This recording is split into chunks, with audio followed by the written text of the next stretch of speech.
Hello, YouTube family. I wanted to do my next episode. It's been a few days, and we've had a decent amount go on. I mean, we had the end of the Trump administration, the beginning of the Biden administration. Biden got sworn in today at noon Eastern time, and the inauguration went off. And luckily, there was no big hitches. There were no riots. There was no big presence of the right-wing rioters, extremists that showed up on January 6th when the Congress, the House and the Senate got together to certify the electoral ballots. Even though there was security personnel were finding messages online saying they were going to have protests at all 50 state capitals. They were going to have this massive protest, armed protest in D.C., where you're going to have armed protesters supposedly surrounding the Capitol, the White House, and the Supreme Court building, with people claiming they were going to assassinate Democrats and some Republicans who weren't defending Donald Trump's bid to stay in office. Luckily, that didn't happen. Most likely, that didn't happen because there was a massive U.S. Military presence. There was a great deal of National Guard soldiers that were brought into D.C. because of the fiasco that was January 6th. I mean, the Capitol Police way underestimated the violence and the ill intent of the crowd that was gathering there. And to prevent anything else like that from happening, they had a massive presence. They had a lot of National Guard soldiers, along with the D.C. Metro Police, along with the Capitol Police. And like a lot of nut job right-wingers, gun-toters, in the end, they're not going to stand up against an overwhelming force. They went and had their protests. They rioted. They were violent. They damaged property. There were 5 people that ended up dead that day on the 6th. I mean, you had Tucker Carlson on Fox News claiming it was some show of force by Democrats, acting like he had no clue why there were all these National Guard soldiers in D.C., and somebody should have slapped him on the back of the head and said, dude, January 6th, go back and watch some of the video. I mean, the truth is, Tucker Carlson knows what happened. He knows why the presence was there for the inauguration, and he's just trying to continue the BS rhetoric that Fox News, the opinion show folks on Fox News, push left and right. I mean, Tucker Carlson bears some of the responsibility for the people who got riled up and were violent and traitorous on January 6th. Tucker Carlson bears some of the responsibility, along with people like Laura Ingraham and Janine Pirro and Sean Hannity and the entire network of OANN and Newsmax.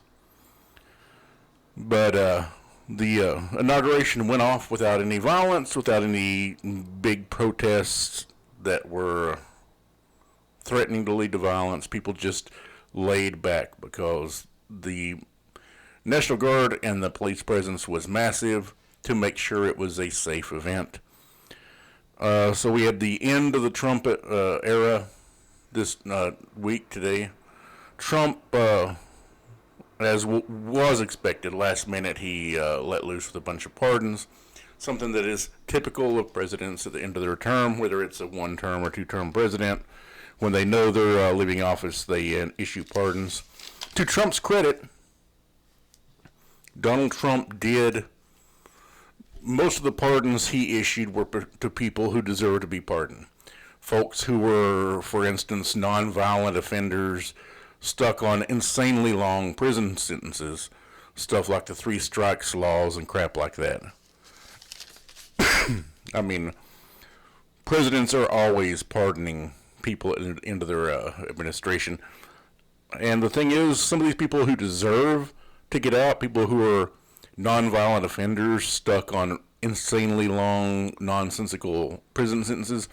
I don't see why presidents don't pardon them during their administration. I assume it has to do with optics and the fear that they'll pardon somebody, even if a president pardoned 200 people during their term, whether it's Trump, Obama, now Biden, whoever. If a president pardons 200 people and one of them goes out and commits a crime, certainly if one of them goes out and harms somebody, you're going to have everybody losing their mind over it. You know, it's going to be nonstop on the news cycle, either Fox News, MSNBC, depending on whether the president's Republican or Democrat. And they would just pound the president in the ground for releasing someone from prison who ended up going out and killing somebody or whatever. Some of the notable pardons for Trump, I made notes here. Steve Bannon, he was in charge of Trump's campaign. While he was campaigning, he was in the transition team. He ended up in the administration early on. He ended up getting booted out. But Bannon was charged with fraud relating to the We Build the Wall charity that he started. He started a group to collect money from strong Donald Trump supporters, supposedly to go to building the wall Donald Trump promised that he was going to build and Mexico was going to pay for, which everybody knew was BS from the get-go. But Bannon stole supposedly millions of dollars from that, I don't know if you call it a charity, organization that was created to do the Build the Wall. He was charged with fraud, stealing money from that organization, so now he's been pardoned, so it's no longer a factor for him. Elliot Broidy, who pled guilty to attempting to influence the Trump campaign for a foreign government, China, in exchange for millions of dollars.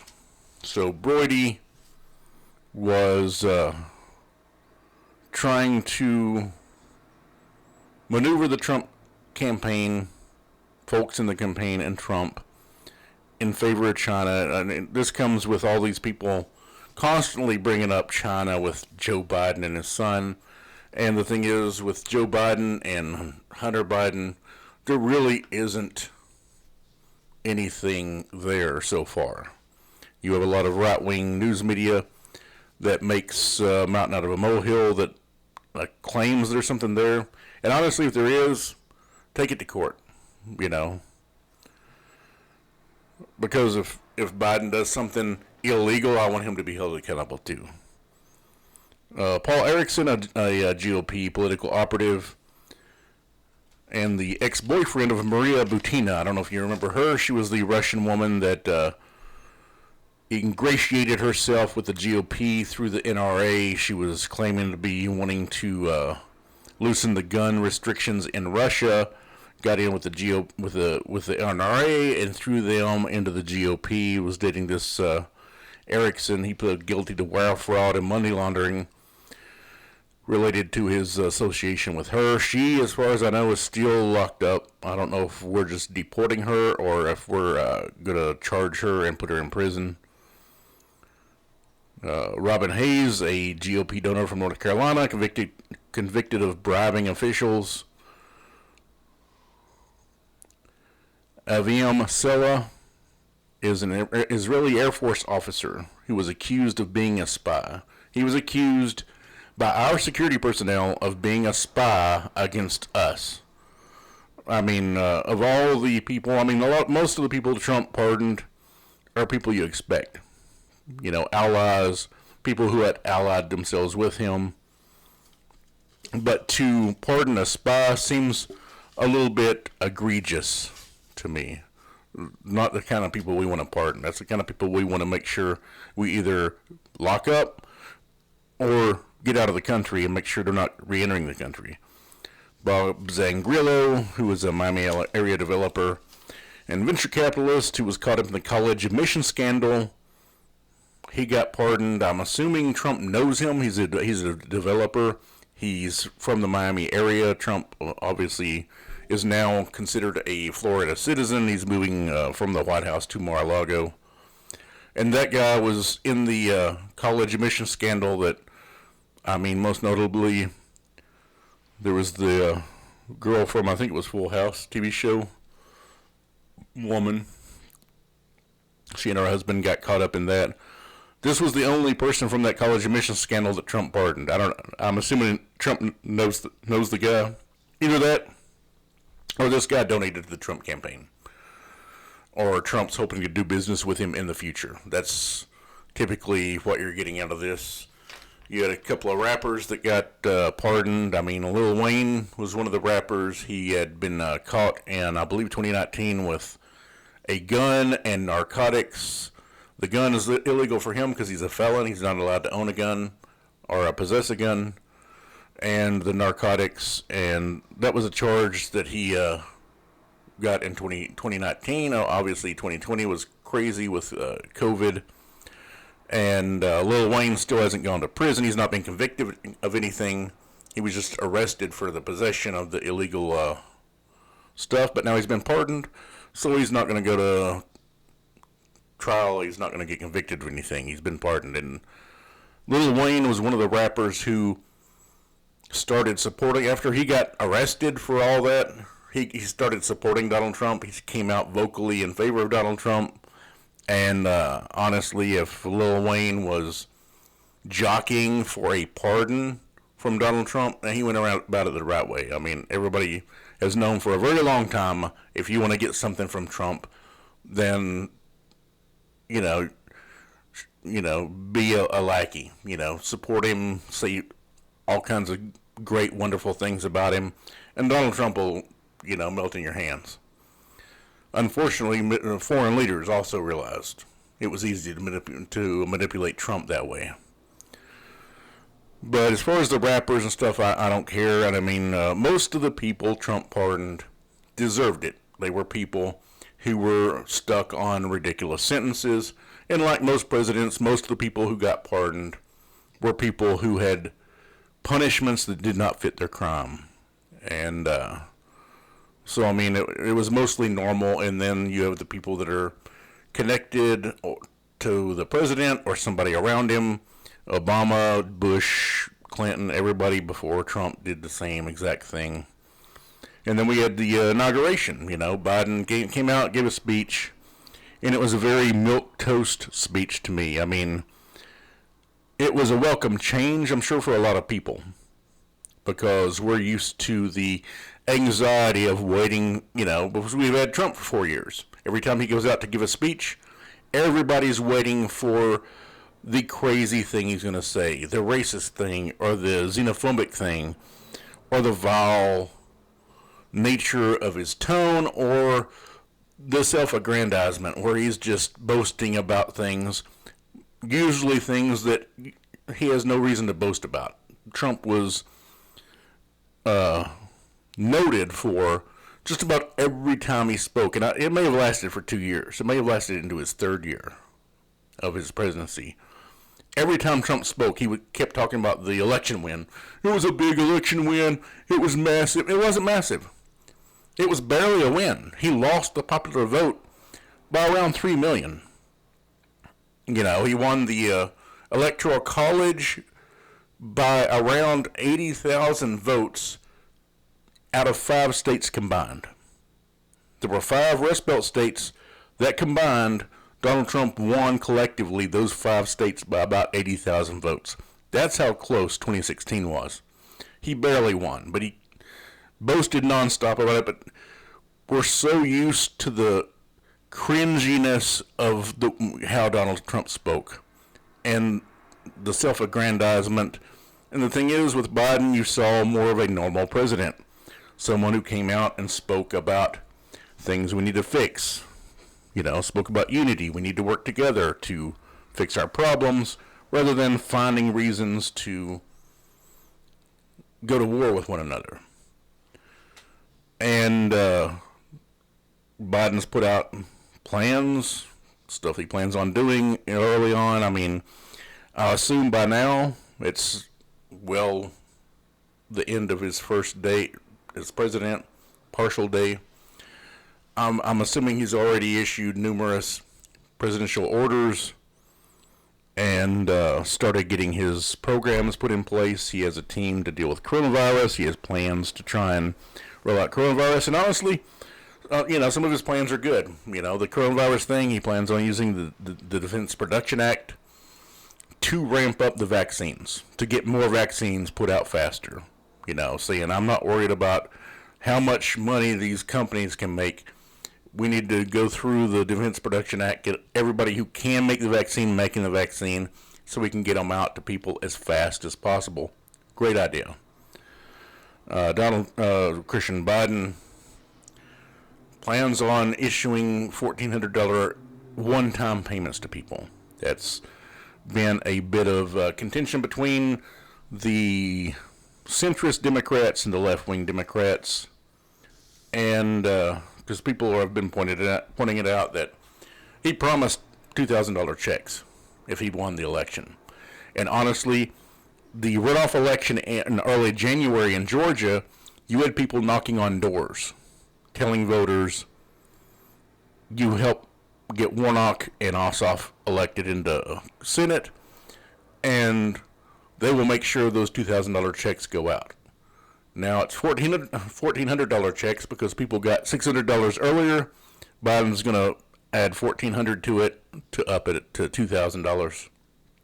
And as a lot of people pointed out, as far as government spending goes, he could add the extra $600 to make it $2,000.